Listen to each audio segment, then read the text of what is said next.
Trauma Therapist Podcast, episode 534. All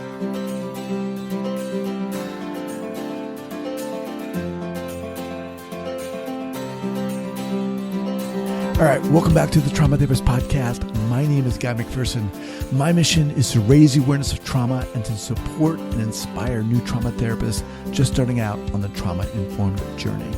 I do that with my membership community, Trauma Therapist 2.0, my online courses and workshops, and the Trauma Therapist newsletter. If you're a therapist of any kind and you work with individuals who've been impacted by trauma, I invite you to head on over to my website at thetraumatherapistproject.com. That's thetraumatherapistproject.com. All right, let's get started. All right, you ready to do this? I'm ready. All right, so here we go. So 5, 4, 3, 2, and 1. All right, folks, welcome back to the Trauma Therapist Podcast. Very excited today to have as my guest, Kelly Smyth-Dent. Kelly, welcome. Thank you for having me. You're welcome. All right, so as a therapist, Kelly has seen that people desire to live a life that is filled with connection, balance, and purpose. It's her belief that oftentimes our upbringings, family dynamics, relationships, or trauma experiences can get in the way of having fulfilling relationships with ourselves and others. Most people struggle with fear, anxiety, depression, relationship issues, traumas, or more. Everybody struggles with something. Kelly believes, though, that it's not necessarily always a struggle that's unbearable, but sometimes a feeling of going through it alone. In her therapy practice, Kelly specializes in working with trauma and PTSD. She's been trained in social work, trauma-informed care, and EMDR. She spent many years working with immigrant and refugee populations from various countries and cultures. She speaks Spanish and offers EMDR-based individual and group interventions all over the world through her business Scaling Up. All right. Way to go. Before we get going here, share with our listeners, Kelly, where you're from originally and where you're currently calling from. I'm originally from Baltimore, Maryland. My family still lives there. And so I have a strong connection to the East Coast. But now I live on the West Coast and I'm currently in Reno, Nevada. Oh, cool. All right. Nice. I'm originally from the East Coast too. Oh, what part? Well, born in Manhattan and then kind of a product of the tri-state area. And where are you now? I'm in Bend, Oregon. We just moved here cool. from the Bay Area. We were there for a while, but so transplant as well. Yeah, I also lived in North Carolina and Denver for a while. So I've kind of been around. Nice. All right, so let's get into it here. You know, I'm just really fascinated by how people get into this field and work with people who've been impacted by trauma. So tell us your story. Yeah. So like you mentioned, I used to work with refugee and immigrant populations, and I got into the nonprofit field working in refugee resettlement in North Carolina. So I was working with refugees who had come from, at the time, it was mostly Vietnam, Iraq, Bhutan, and Burma. Oh. And what I was noticing is I did that for about 5 years and I loved it. But what I was noticing is that a lot of them were coming with PTSD or with trauma, mental illness of some kind. And so they had spent all of this time like physically trying to free themselves by getting resettled in another place. And they finally got here and we're helping them get on their feet. But you could tell that they were still in bondage emotionally. And the services available were pretty scarce when you have, unusual languages and dialects and different cultures and financial barriers and all this stuff. And so I felt really moved at that point to go into the mental health field with the idea of wanting to work with that population, but also see what creative ways we could kind of expand the services. So excuse me. But you were working with them not as a therapist. Right. I was doing more case management for an agency that would help basically refugee resettlement agencies help refugees who come over to the States get on their feet, get them, services, get them an apartment, get them a job, all that stuff, get them integrated into society here. Okay. So you see or notice that trauma is going on. What do you do? What unfolds for you? What happens next?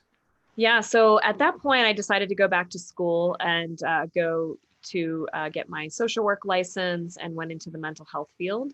And so when I was in grad school, I was working with a variety of different populations. And I kind of just got to this place where I was like, everybody's coming in with trauma and I don't know what to do with that. Like Right. I went to the University of Denver. It was a really great program. But a lot of what we learn in grad school, at least from my experience, is a little less clinical work and more like theory and research and things like that, which are all useful. But when you're doing your practicums with clients and you're sitting face to face with them in the room, I personally didn't feel equipped enough to know Mm-hmm. what to do other than kind of validate their trauma and stuff like that. And so that's when I got EMDR trained when I was in grad school. And when I was getting EMDR trained, which I found immensely helpful, it actually gave me an intervention to use with clients, that were walking in my door. And I really ascribed to their theories too around, trauma and how that manifests. But I learned about group EMDR when I was getting trained. And when I was initially getting trained, I was like, how could you possibly do this in a group setting? Like it just blew my mind that that would even be available.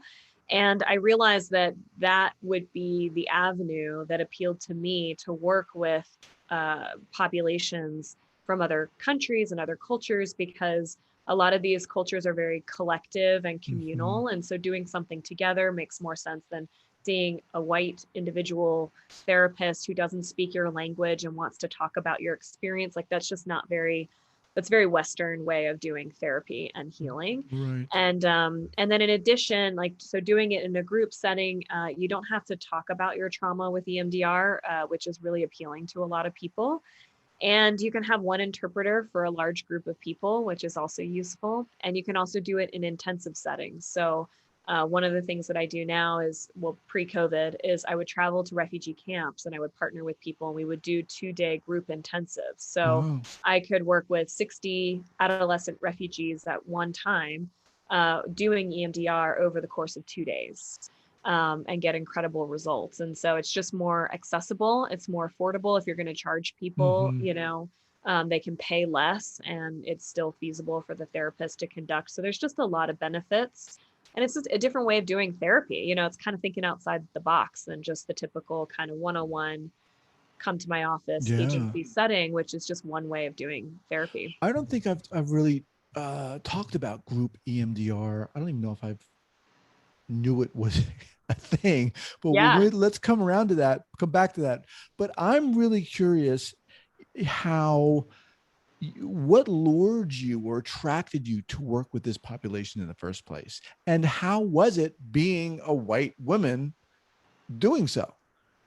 Yeah. So, well, I was already working with this population before I became a therapist. So I was already kind of integrated and interested in doing that work. So you're talking about when I was first getting into it initially? Yeah, yeah. I was in my early 20s and I was kind of figuring out what I wanted to do for a career. I knew I wanted to be in the nonprofit sector of some kind, but that was pretty much it. Mm-hmm. And I knew I liked travel. I knew I liked working with other cultures. I was learning Spanish at the time and just liked integrating myself with different types of communities. And the job just kind of came available. I applied, I happened to get it, and that's kind of how I got into the field. And when I got into it, there was this joke that they're like, you never really leave refugee resettlement. Like once you're in, you may leave this position, but that just kind of captures you in a way that they're just like, you never really leave. And I get that now because I haven't Why left. is that? I don't know. I think it there's like maybe an intimacy that happens in that type of work. Working with refugees, at least from my experience, I mean, every refugee is different, but I've just found them to be such incredible people. Mm. The most resilient people I've ever met. I mean, the kinds of things that refugees go through. Typically, they're living in refugee camps for decades with no, known ability to leave. Like right now, the Rohingya population, hundreds of thousands of people, they have no ability to resettle elsewhere. So not every refugee gets to move somewhere like the US. In fact, maybe about 2% or less of the people each year that are living in refugee camps actually get resettled to a third country and get to start a new life there. So oftentimes they live in refugee camps for decades. And pretty harsh conditions and have pretty severe mental illness as a result. There was a report that just came out about the Rohingya refugees in Bangladesh, where I think it's like 50 or 60% or more of the people are reported to have PTSD. Mm. in the population. And if you understand the kind of atrocities that they experience, it's not surprising. There are some mental health therapies in the camps, but it's not the highest priority, because the highest priority is getting them food and nutrition and shelter Mhm. and really just trying to get their basic needs met. And the mental health tends to be kind of the second tier, that gets neglected a lot, I think. You mentioned the Rohingya. Where are they Hmm. located? Yeah, so they're from Myanmar. Okay. And they're a Muslim population that's been oppressed and crossed the border. Most of them, some of them are in Thailand and other countries, but most of them are in Bangladesh across the border. So part of what makes you a refugee versus a displaced person. So there's lots of displaced people that need to leave their homes because it's not safe, but they stay within their country of origin. So there's millions of displaced people around the world that are just basically moving around their country trying to find safety. Refugees actually flee to another country, usually a bordering country, and then usually UNHCR, the UN High Commissioner for Refugees, will help them get set up with housing and kind of create a community and get services and things like that. And then they'll also try to negotiate to fix the issues in the home country, so that ideally we want refugees to be able to go back safely to their home Mhm. country. But if that's not possible, then they try to integrate them into the country in which the refugee camps are. But that is also politically challenging and resource heavy for the country in which they're living, and that's not always an option. And then if that's not an option, they open it up to third party um, or third country resettlement, which would be a place like Canada, the US, Australia, other countries like that. But it's a very low, number of, I think Mhm. the US takes in, at this point, the numbers are pretty low. I think it's maybe 30,000 a year or something. And I mean, there's millions of refugees worldwide. And the US typically, historically, has taken on the most number of refugees out of all of the different countries. And right now, our numbers are super low. So it's a really tragic situation, very hopeless. A lot of people are like, is this going to be our whole life in this refugee Right. camp? They don't know. And so the trauma is really extensive and the resources are very scarce. Talk about, if you will, some of the challenges that come with being a white woman working with refugees. Yeah. I mean, I think, people listening could think of some obvious things, but share with us your experience. Yeah. So, from my experience, my approach is to take a decolonized approach to mental health and therapy. So, for example, I will only go into a situation to provide services if I'm invited by the local people. If there's a leader in the group that wants these kinds of services, the tricky part is that nobody in their community is trained in EMDR. A lot of them are not even mental health specialists, right? So they're wanting tools, they're wanting interventions, they're wanting services, and ultimately they're wanting training, which is something that we're working on. The prospect of training frontline workers in EMDR who live in the camps, for example, to be able to do it effectively and safely, because we don't have EMDR therapists in the Rohingya refugee camp. So even if they wanted EMDR treatment for their PTSD, they don't have anybody to provide it for them. The Rohingya are not, there's no higher education in refugee camps. Mhm. There's no formal education in refugee camps. So if you want treatment like that, you need somebody to come in. And so I do a lot of my own internal anti-oppression work, and I seek out assistance and teaching and consultation and things like that to learn a lot of my own biases and prejudices and ways in which I accidentally colonize other people, and ways in Give which us an my white example. Give us an example. I get that an one real quick. example could be like coming into a community and being like, this is the way that you have to find healing. This is the way that you do things, right? That's a colonial way of being, is saying, I know that you know your community and you live here, but I'm going to come as the expert and tell you how to do things differently. And that's a very different approach that I don't want to take, versus coming in and saying, what do you need? How can I help? This is what I can offer. You know, what can I do? Basically, and really building relationships with them. And maybe the answer is, we don't need your help, in which case you leave, right? But sometimes they do want help and they do want your services, or they want your tools, or they want train. A lot of them want training. They don't want to rely on other people to provide things for them. They want to provide things for themselves. And so a lot of it is figuring out what you can do to help facilitate that, to give them what they need, so that they can take care of their own people. Um, Share with us kind of an early clinical error. I'm imagining you know, there's got to be some going into this, working with this population. Yeah. It's really intimidating to be, I guess, kind of a groundbreaker, when you're coming in and you're doing something that hasn't been done before, which is the case, at least maybe that you haven't done before. But with this group in EMDR intervention, it's by Dr. Herrero. It's called the EMDR Integrative Group Treatment Protocol. So right now, I think we have about 20 or 30 published articles on using the group EMDR intervention. A lot of them are actually conducted with refugees. So we have a lot of evidence of its ability to work with a variety of populations. However, when I've gone into different communities, there's always surprises. The environment is different than you expect. The way in which people respond, what's okay and not okay for them, is always kind of an experiment. And going into it with a beginner's mind and some humility of, okay, I'm coming in with this knowledge, right? I'm an expert in this, but I'm not an expert in this person or this culture or this setting. So how do I offer what I have to offer in a way that's going to fit best with this group?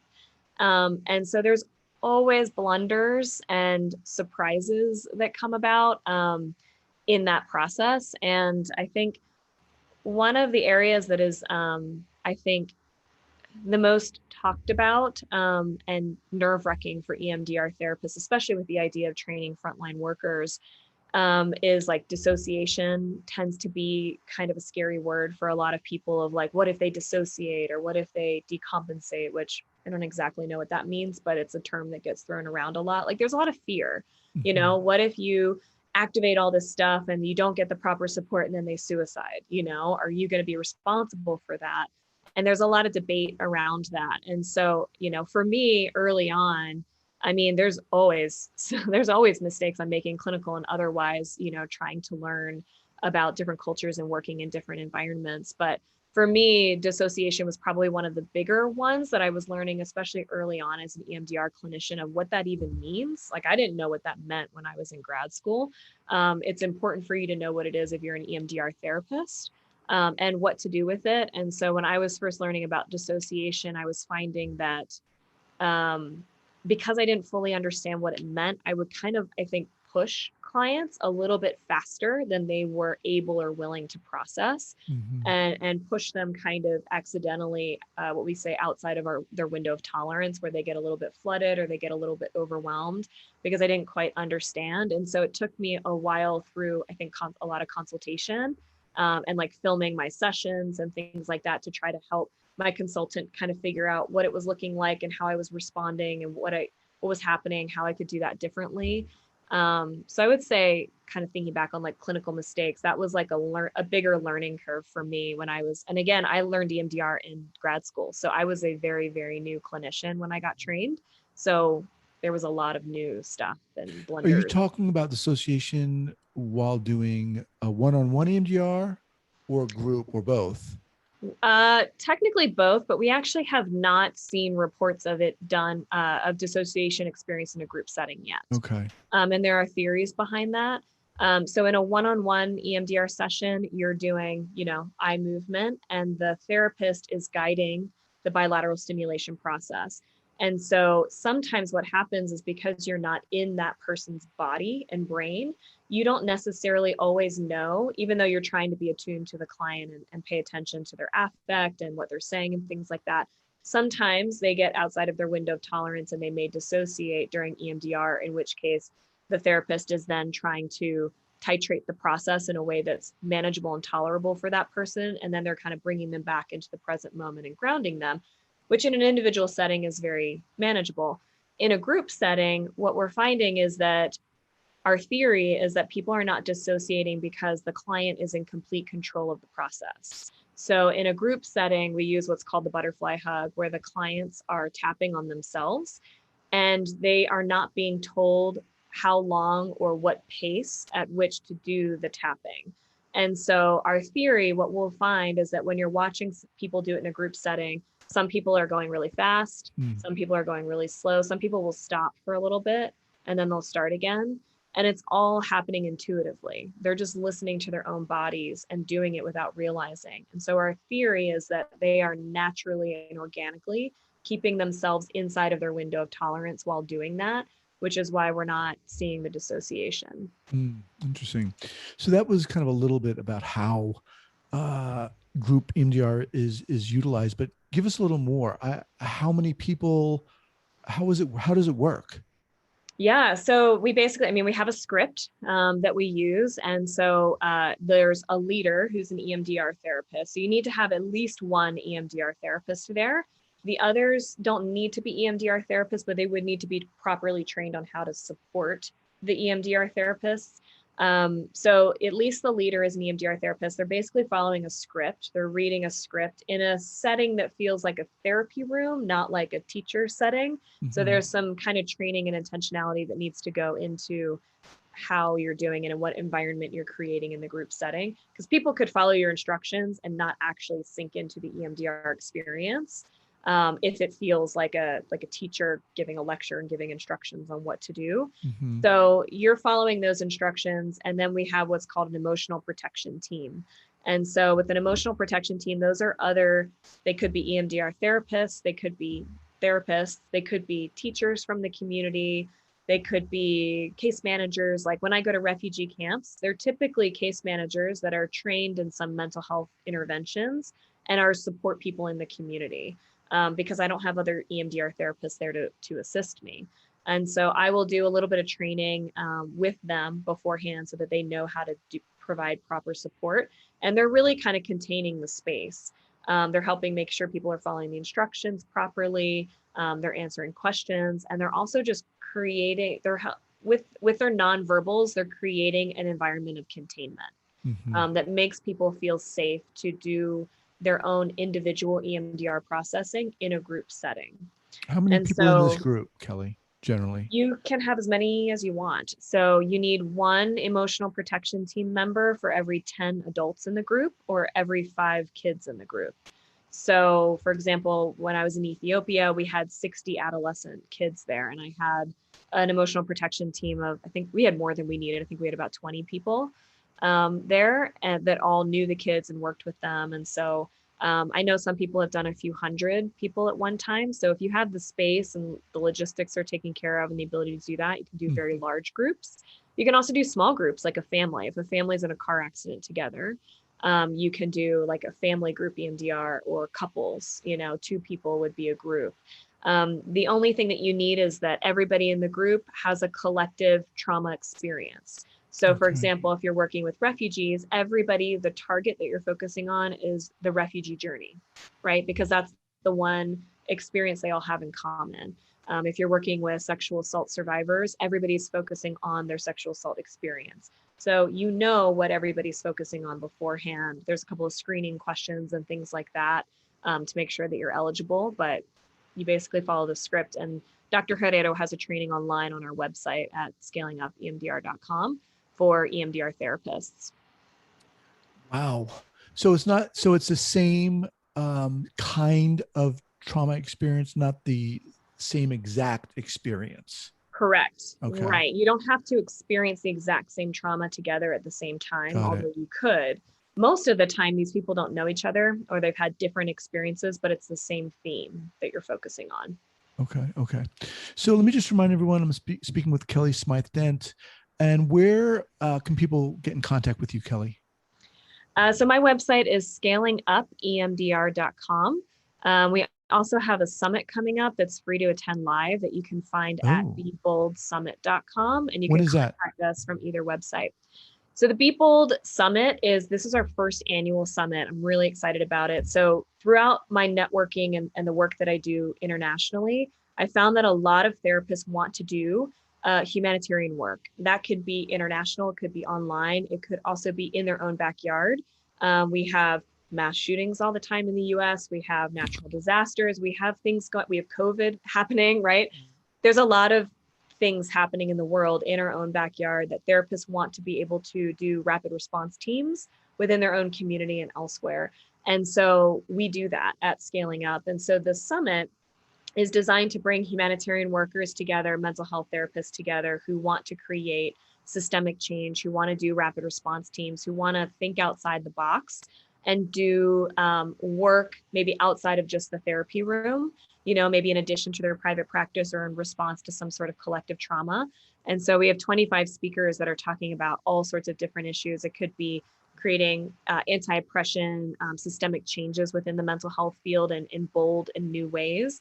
It could be traveling to Bangladesh and working with refugees and doing all sorts of different types of interventions and really helping people network together too, who want to do that work together so that they can find each other.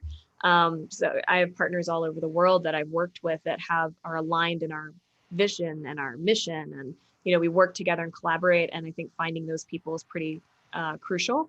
And so we're hoping that this summit will be a good connector for people too. Sounds amazing. When is the summit? It starts on May 17th and it lasts until the 28th. So it's actually 10 days long. We have 2 or 3 speakers a day. And we did that to try to make it more accessible because most people can't take like a full day off work. And so you can join us live. We have the schedule online. So you can pick your favorite speakers, join us live for free. Some of the speakers are going to be in the chat too, so you can actually chat with them. And then each of the recordings will be available for 24 hours after the live event. So if you're trying to access it for free, you can do it that way if you can't join us live. And then we'll also have extended access for purchase if people want access for a year or some of the other benefits that we offer. Very cool. Yeah. So kind of as we wind down here, what is it, Kelly? You talked about the intimacy of this working with this population and, kind of once you work with this population, you're hooked. What is it about you? Do you maybe know that allows you to do this work? What is it about me specifically that allows me to do this work? That helps you do this work, that maybe you would even say, this is why I do this work. This is what allows me to do this work. Yeah, I don't know. I mean, I grew up in a family that was very compassionate and like interested in helping people. So I think a part of it, that desire might just have been ingrained in me as a young kid and always been interested in international work and travel and different cultures and languages. So that maybe that's part of, the interest for me. It also just, the people that I find in this field, they just really care a lot about the people that they work with. And so you get very connected to the clients who just are so appreciative of the work that you're doing and the things that you want to do to help them. And they're very open and just incredibly resilient, generous people who deserve a better life than what they're given and who are really stuck in their situation. And it's a massive human rights issue in our world. And so I think between that and then also the humanitarian workers that are working with that population, I also really connect with them too. So the people that I collaborate with really align with my values and my interests. And so I think there's just kind of, I don't know, that's the best way I can describe it, kind of an intimacy when you find the people that align with your mission in life and your value system. It's really powerful, and you're going to make more change together than you are alone. You're also going to be able to sustain this work better because when you're constantly exposed to violence, human rights issues, traumas vicariously, and just, I mean, as an individual, everybody will experience it too, and some type of violence or trauma just by being alive. But when you're constantly vicariously affected by it, you really need to connect with those support systems that really understand that work and are also connected to the same issues to help make it sustainable. And I think we all know that it has a high burnout rate, being a humanitarian worker or on the front lines, you just have a high burnout rate. And so you kind of need to rely on each other to find that sustainability and to not need to leave the field because you've pushed yourself too far too fast. I mean, it's such a big systemic issue that, and that's something I realized early on in the field too, is I love doing the one-on-one work with clients, and I'll always do that. Right now I'm doing part-time private practice. But a lot of what walks in our door is trauma of systemic issues. And so if we're also as therapists, not working on policy, on politics, on human rights activism, things like that, anti-oppression work, then we are putting band-aids on issues that, could be prevented if we work on the systemic nature of it too. And I think working on systemic issues as a mental health therapist is doing mental health in another way by trying to help prevent traumas in people's lives that could be preventable. Maybe a car accident isn't preventable, but the refugee issue, like, that's a human rights issue that shouldn't exist in our society. It's very complicated, but let's do some human rights activism and see if we can help prevent the trauma from even happening in the first place. Awesome, man. Very inspiring. How about a go-to book recommendation? Then we'll close out here. Yeah, I spent a little time thinking about this, and the thing that came to mind is The Mummy at the Dining Room Table. Have you heard of that book? I don't think by I have. Jeffrey Cutler and John Carlson. It's about how therapists reveal their most unusual cases and what they teach us about human behavior. So I find it really entertaining because they're really fascinating cases that just like blow your mind. Like, what, somebody did this? Like the case that they talk about in the title is a case of somebody who died and they like mummified this person, and they literally sit at the dining room table and they treat that person like they're still alive, right? That's a human behavior. It may not be common, but it just talks about some of these more outlandish, unusual behaviors that might shock a therapist, but then it digs deeper into the understanding behind the behavior, because from a therapeutic perspective, every behavior makes sense if you understand somebody's story, right? Mm-hmm. And so we're digging into the story and the why and where this is coming from. And so it does that in a more kind of outlandish, kind of somewhat entertaining way that I really enjoyed. Awesome. So we'll have that linked up here at the show notes page at the traumatherapistpodcast.com, as well as the link for your summit, if that's okay. Oh, great. Yeah, I would love that. I'd love for anybody interested to join us. Okay. Well, awesome. Kelly, a delight and super inspiring, man. Really appreciate you coming on the podcast. Yeah, thank you so much for having me. I love talking about this stuff. All right. Take care. Be well. Have a good one. Bye.